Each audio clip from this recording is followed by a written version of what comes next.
அஸ்ஸலாமு அலைக்கும் வரஹ்மத்துல்லாஹி வரகாத்து. அன்புக்குரிய சகோதர சகோதரிகளே, பொதுவாகவே புதன்கிழமையை பற்றி சொல்லும் பொழுது ஒரு விஷயம் சொல்லுவாங்க. நீங்கள்லாம் கேள்விப்பட்டிருப்பீங்கன்னு நினைக்கிறேன். பொண்ணே கிடைச்சாலும் புதன் கிடைக்காது அப்படிம்பாங்க. புதன்கிழமை ஒரு முக்கியமான நாள். மாமின் ஷையின் புதிய ஃபி யோமில் அர்பி ஆஇ இல்லா வக்கத் தம்மை, இப்படி ஒரு செய்தி வந்திருக்கிறது. புதன்கிழமை அன்று துவங்கப்படுகிற எந்த காரியமானாலும் அது நிச்சயமாக பரிபூர்ணத்துவத்தை எட்டி பிடிக்கும், அது பூர்ணமாக நிறைவடையும் அப்படின்னு சொல்லக்கூடிய ஒரு அற்புதமான ஒரு ஹதீஸ் தலீமுல் முத்தஅல்லீம் போன்ற அற்புதமான கிதாபுகளிலே, அரபு கலாசாலையிலே இது ஓதி கொடுக்கப்படுகிறது. அப்படி நாம் பார்க்கிறோம். இப்போ புதன்கிழமை என்பது முக்கியமான நாள் இல்லையா? புதன்கிழமையிலே ஒரு முக்கியமான ஒரு நேரம் இருக்குது. அந்த நேரத்துக்குன்னு தனிச்சிறப்பு இருக்குது. அதில் என்ன சிறப்பு, எந்த நேரம் அது, அதில் என்ன செய்யணும் அப்படிங்கிறது தான் இந்த காணொளியில் முழுமையாக பார்க்குறப்போ. முழுமையாக கடைசி வரை பாருங்கள். சிறந்த பலன் உங்களுக்கும் எனக்கும் கிடைக்க வேண்டும் என்று நான் நம்புகிறேன். அல்லாஹ்விடத்திலே துவா செய்கிறேன்.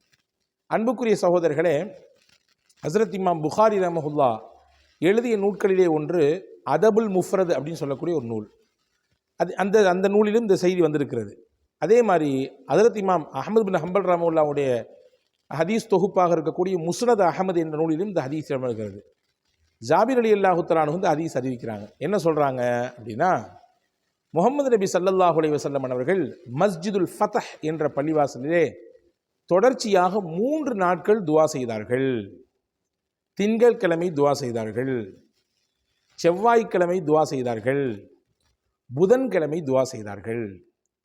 அவர்கள் கேட்ட துவா புதன்கிழமை அல்லாஹு தாலா ஏற்றுக்கொண்டான். புதன்கிழமை அல்லாஹ் ஏற்றுக்கொண்டான் என்பது மட்டும் செய்தி அல்ல.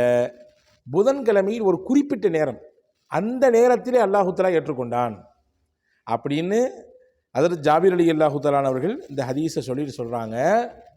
அந்த நேரம் எந்த நேரம் என்றால், லுஹர் தொழுகைக்கும் அசர் தொழுகைக்கும் இடைப்பட்ட நேரம். அந்த நேரத்திலே கேட்கப்படக்கூடிய துவாவை அல்லாஹு தாலா அங்கீகரிக்கிறான். இது ரசூலுல்லாவுடைய அந்த துவாவிலிருந்தே எங்களால் பார்க்க முடிகிறது. ரசூல் ஸல்லல்லாஹு அலைஹி வஸல்லம் தொடர்ச்சியாக ஒரு கோரிக்கை அல்லாஹ்ட்ட வச்சாங்க. திங்கக்கிழமையும் வச்சாங்க, செவ்வாய்க்கிழமையும் வச்சாங்க. புதன்கிழமை லுஹர் தொழுதுட்டு கேட்கக்கூடிய சமயத்தில் அல்லாஹு தாலா அவங்க 3 நாள் வைத்த அந்த கோரிக்கையை 3வது நாள் புதன்கிழமை அந்த குறிப்பிட்ட நேரத்திலே அல்லாஹ் ஏற்றுக்கொண்டான் என்று சொல்லிட்டு ஒரு செய்தி சொல்கிறாங்க. அதுதான் முக்கியமானது. ஜாபீர் ரலியல்லாஹு சொல்கிறாங்க, எனக்கு எந்த ஒரு முக்கியமான விஷயம் தேவைப்பட்டாலும், எந்த ஒரு முக்கியமான காரியம் ஆக வேண்டும் என்று நான் நினைத்தாலும் நான் என்ன செய்வேன், எந்த நேரத்திலே புதன்கிழமையிலே ரசூலுல்லாஹி ஸல்லல்லாஹு அலைஹி வஸல்லம் அவர்களுக்கு அல்லாஹ் துவாவை ஏற்றுக்கொண்டானோ அந்த நேரத்தை தேர்வு செய்வேன். அந்த நேரத்தை தேர்வு செய்து ஃபதுல்லாஹ ஃபீஹா, அந்த நேரத்தில் அல்லாஹ்விடத்திலே நான் துவா செய்வேன். துவா செய்ததோடு மட்டுமல்ல, நான் கேட்ட துவாவிற்கு எனக்கு பதில் கிடைப்பதையும் நான் பார்த்தேன், அனுபவித்தேன் என்று ஹஜ்ரத் ஜாபிர் ரலியல்லாஹு சொல்கிறாங்க.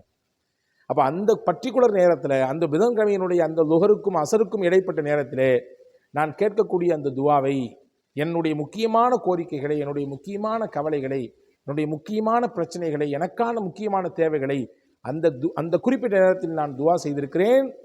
அதை நான் தேர்வு செய்திருக்கிறேன், அதிலே நான் துவாவும் செய்திருக்கிறேன்.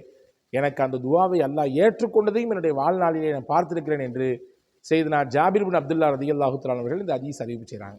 அன்பான சகோதரர்களே, ஒவ்வொரு வாரமும் புதன்கிழமை வருகிறது. ஒவ்வொரு வாரமும் புதன்கிழமையிலே லுஹர் தொழுகையும் வருகிறது. லுஹர் தொழுகைக்கு பின்னால் இருக்கக்கூடிய நேரம் துவா அங்கீகரிக்கப்படுவதற்கான சிறப்பான நேரங்களில் கட்டுப்பட்டது என்பதை நீங்கள் கவனத்தில் கொள்ள வேண்டும். சில முக்கியமான நேரங்கள் இருக்கிற, அந்த நேரத்தில் கேட்கக்கூடிய துவாவை அல்லாஹ் ஏற்றுக்கொள்கிறான். வெள்ளிக்கிழமை தோறும் ஒரு நேரம் இருக்கிறது. அந்த நேரத்திலே அடியான் அல்லாஹ்விடத்திலே கையேந்தினால் நிச்சயமாக அல்லாஹ் அவருடைய கோரிக்கையை நிறைவேற்றுவான் என்று பெருமானார் ஸல்லல்லாஹு அலைஹி வஸல்லம் அவர்கள் சொன்னார்கள். அது எந்த நேரம் என்பதிலே சஹாபாக்களுக்கு மத்தியிலே இருவேறு கருத்துக்கள் இருக்கிறது. சில சஹாபாக்கள் சொல்கிறாங்க அசருக்கு பின்னால் இருக்கக்கூடிய நேரம் என்று. சில சஹாபாக்கள் சொல்கிறாங்க 2 குத்துபாவுக்கும் இடையிலே இமாம் அமருவாரே அந்த குறைந்தபட்ச நேரம் தான் என்று சொல்கிறார்கள். இப்படி அதே போன்று ரசூலுல்லாஹி ஸல்லல்லாஹு அலைஹி வஸல்லம் சொல்லியிருக்கக்கூடிய ஹதீஸ் இப்படியும் வந்திருக்கிறது.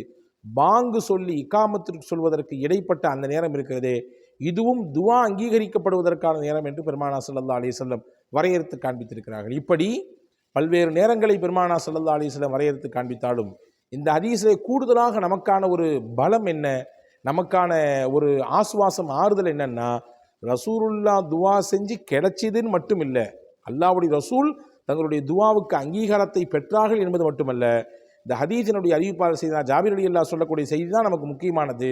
நானும் எங்கள் நாயகத்திற்கு அங்கீகாரம் பெற்ற அந்த நேரத்தை நாங்களும் தேர்வு செய்து, நானும் பிரத்யேகமாக என்னுடைய கோரிக்கை அல்லாஹ்விடத்திலே வைத்து அதற்கான பதிலையும் பெற்ற நேரம் அந்த புதன்கிழமையினுடைய துஹருக்கும் அசருக்கும் இடைப்பட்ட நேரம் என்பதை நமக்கு சொல்லி சுட்டி காண்பிக்கிறார்கள். எனவே நாம் இதை உள்வாங்கிக் கொள்ள வேண்டும். நம்முடைய நேர காலங்களிலே, நம்முடைய நாட்களிலே, புதன்கிழமை வருகிற நேரத்திலே நமக்கான முக்கியமான கோரிக்கைகள், முக்கியமான தேவைகள், முக்கியமான கவலைகள், பிரச்சனைகள் இருக்கும் பட்சத்திலே அந்த நேரத்தை தேர்வு செய்து அல்லாஹ்விடத்திலே துவா செய்கிற பொழுது மிகச்சிறந்த பலனை அல்லாஹ்வுடைய தூதருடைய பரக்கத்தை கொண்டு, அல்லாஹ்வுடைய கருணையை கொண்டு நம்மால் பெற்றுக்கொள்ள முடியும். அல்லாஹ் உங்களுக்கும் எனக்கும் எல்லா மக்களுக்கும் தௌஃபீக் செய்வானாக. விளங்கி புரிந்து அதை அனுபவிக்கக்கூடிய வாய்ப்பை அல்லாஹ் நமக்கு நசீவாக்குவானாக. ஆமீன். வஸ்ஸலாம். அஸ்ஸலாமு அலைக்கும் வரஹ்மத்துல்லாஹி வபரகாத்துஹு.